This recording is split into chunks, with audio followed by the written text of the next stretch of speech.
Bonjour à tous, c'est Aurélien. J'aimerais vous parler d'une manière dont vous pouvez travailler votre anxiété au cabinet, voilà, lors d'une consultation.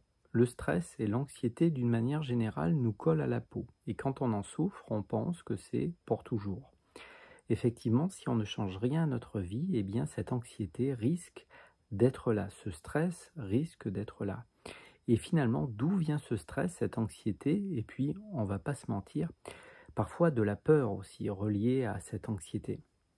Alors c'est ce que l'on va voir maintenant dans cette vidéo. Ce qui va être prononcé à partir de maintenant, effectivement, est un petit peu nouveau et est un petit peu, on pourrait dire, original dans la manière de présenter effectivement le stress et l'anxiété.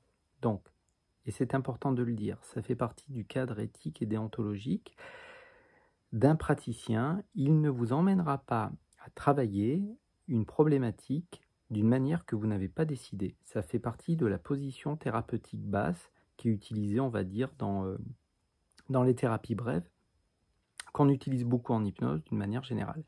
La séance d'hypnose n'est pas obligatoire. Je sais que certaines personnes ont envie de faire une séance, mais n'ont pas envie d'utiliser l'hypnose. Si vous n'avez pas envie d'utiliser l'hypnose, on ne l'utilisera pas. C'est important. Il y a différentes manières d'accueillir une émotion, même une émotion très lourde. On peut utiliser la désensibilisation oculaire, qui a été cadrée d'une certaine manière aujourd'hui et qu'on peut appeler de l'EMDR, mais au cabinet, ça sera une désensibilisation oculaire, c'est-à-dire le travail est un petit peu dirigé différemment. Donc je ne représente pas ce qu'est une désensibilisation oculaire, mais pour évacuer les chocs, ça peut être vraiment intéressant. On peut utiliser un accueil direct de l'émotion. L'émotion est traversée dans le corps, elle est ressentie dans le corps. Et donc certains d'entre nous, on a cette capacité naturelle à accueillir l'émotion. Et là, effectivement, le praticien, eh bien, qui a un peu d'expérience dans l'émotion lourde ou extrêmement lourde, pourra vous guider en toute sécurité vers le fait de retrouver, de vous reconnecter à l'émotion et vous libérer de l'émotion qui vous bloque. Il ne s'agit pas de se dire qu'une émotion est derrière pour qu'elle le soit réellement. Ça peut être du déni dans ce cas-là, ou de la rationalisation.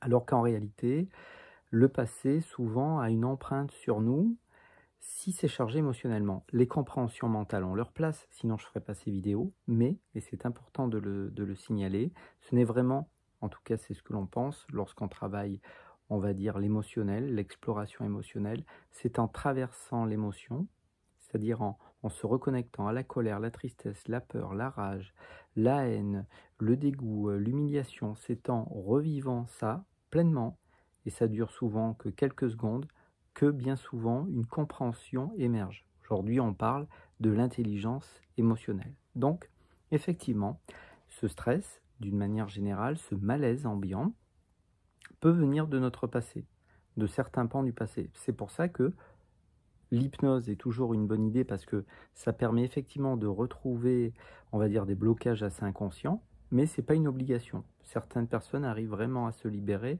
sans l'hypnose. Et ça, effectivement, c'est important. On travaillera dans le sens que vous voulez.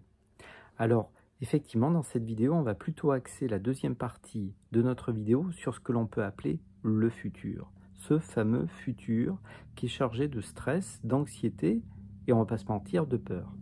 Alors, je vais, comme je vous disais, présenter les choses sous un angle différent. En fait, on stresse, on angoisse parce qu'on n'est pas maintenant. On n'est pas présent parce qu'on est bien souvent occupé beaucoup trop à penser. Soit penser au passé, je le disais, soit à penser au futur. Et c'est ce que l'on va voir maintenant. Alors qu'en réalité, on stresse, on angoisse pour une illusion. Qu'est-ce que je suis en train de dire? Une illusion, c'est-à-dire, eh bien, nous pensons, malheureusement à tort, que vendredi prochain existe. Admettons que vendredi prochain existe. Maintenant, je vous pose une autre question. Cette vidéo que nous faisons là, enfin que vous regardez, que je suis en train de faire, appelons cet instant maintenant, si vous voulez bien. Alors, je vous pose une question. Quand commence maintenant? Et quand se termine maintenant? Alors maintenant, c'est dur pour le mental. Et effectivement, le mental ne sait naviguer qu'à travers le passé et le futur. Le mental est un outil exceptionnel qui permet justement d'organiser ce fameux vendredi prochain dont on va parler maintenant. Mais quand on commence maintenant? Et quelle est la fin de maintenant? Maintenant se termine quand?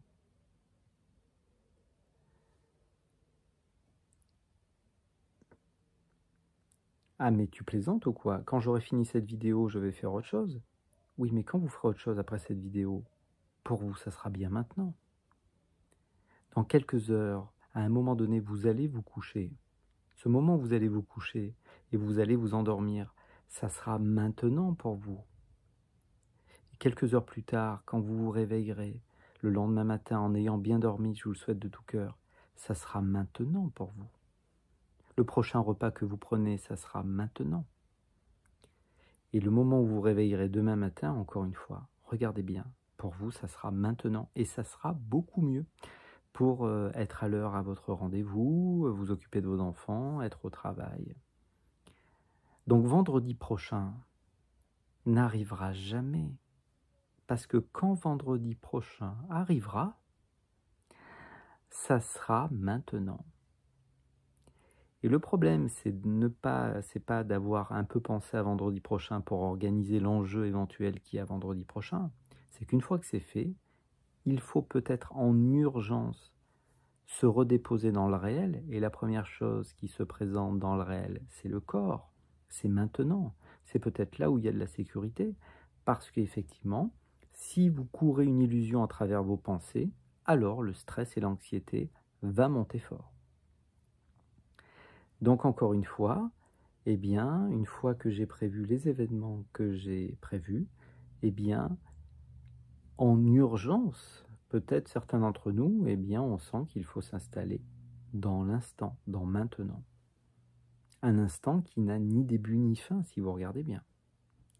Et agir depuis cet espace. Quand certains disent « mais j'ai pas le temps de vivre dans le présent », mais pourtant il n'y a que ça. Il n'y a que le présent. Et donc l'invitation, en tout cas les gens détendus qui arrivent à vivre, hein, c'est des gens qui vivent depuis ici. Je fais cette vidéo depuis ici, depuis maintenant, depuis mon corps. Et à hauteur de ce que vous vous redéposez dans le réel, dans le corps, le niveau de stress et d'anxiété baisse. On disait autrefois dans les vieilles écoles d'hypnose que le but de l'hypnose thérapeutique, c'était de nous déshypnotiser. Parce que qu'est-ce qui nous hypnotise? Si on laisse de côté les chocs émotionnels lourds, et je vous invite à les travailler si vous en avez vécu un, même s'il est vieux, en fait, qu'est-ce qui nous hypnotise au quotidien? C'est le passé et le futur. C'est les pensées qui sont reliées soit au passé, regardez bien, soit au futur. Donc maintenant est quelque chose de nouveau presque à redécouvrir. C'est notre nature hein, d'être maintenant. Hein. Essayez de ne pas être dans votre corps pendant 10 secondes. C'est pas possible. Donc effectivement, parfois au cabinet, on travaille aussi dans ce sens-là, dans le fait de se réinstaller maintenant. Et à hauteur de ce qu'on se dépose dans maintenant, même si au début on n'a pas l'impression qu'il se passe grand-chose, le niveau de paix, de tranquillité, de sécurité redevient une stabilité naturelle qui arrive. Bien sûr, si vous traversez un état d'hypnose, il y aura un vrai calme, un silence intérieur, quelque chose de fort. C'est possible, je ne dis pas que ça arrive à tout le monde, mais effectivement. Mais si vous n'entretenez pas cette présence, cette intériorisation avec le fait de se redéposer à chaque instant, de se demander tout simplement, est-ce que je suis là ou pas? Et si vous vous posez cette question, vous verrez qu'on n'est pas souvent là. On ne se voit pas monter dans la voiture, on ne se voit pas vider le lave-vaisselle, on ne se voit pas se brosser les dents, on est ailleurs, on est plus tard, on est projeté plus tard. Et donc l'invitation, parfois, et encore une fois, c'est important, ça fait partie du cadre éthique, c'est la position thérapeutique basse, le thérapeute ne vous emmènera pas dans une direction que vous n'avez pas choisie, et travailler d'une manière que vous n'avez pas choisie. L'enjeu très fort, pour certains d'entre nous, à un moment donné, c'est de se dire, bon maintenant, stop, j'arrête. C'est pas un problème de penser, je sais faire, vous savez faire aussi, mais à un moment donné, il faut vivre maintenant. Peut-être à bientôt.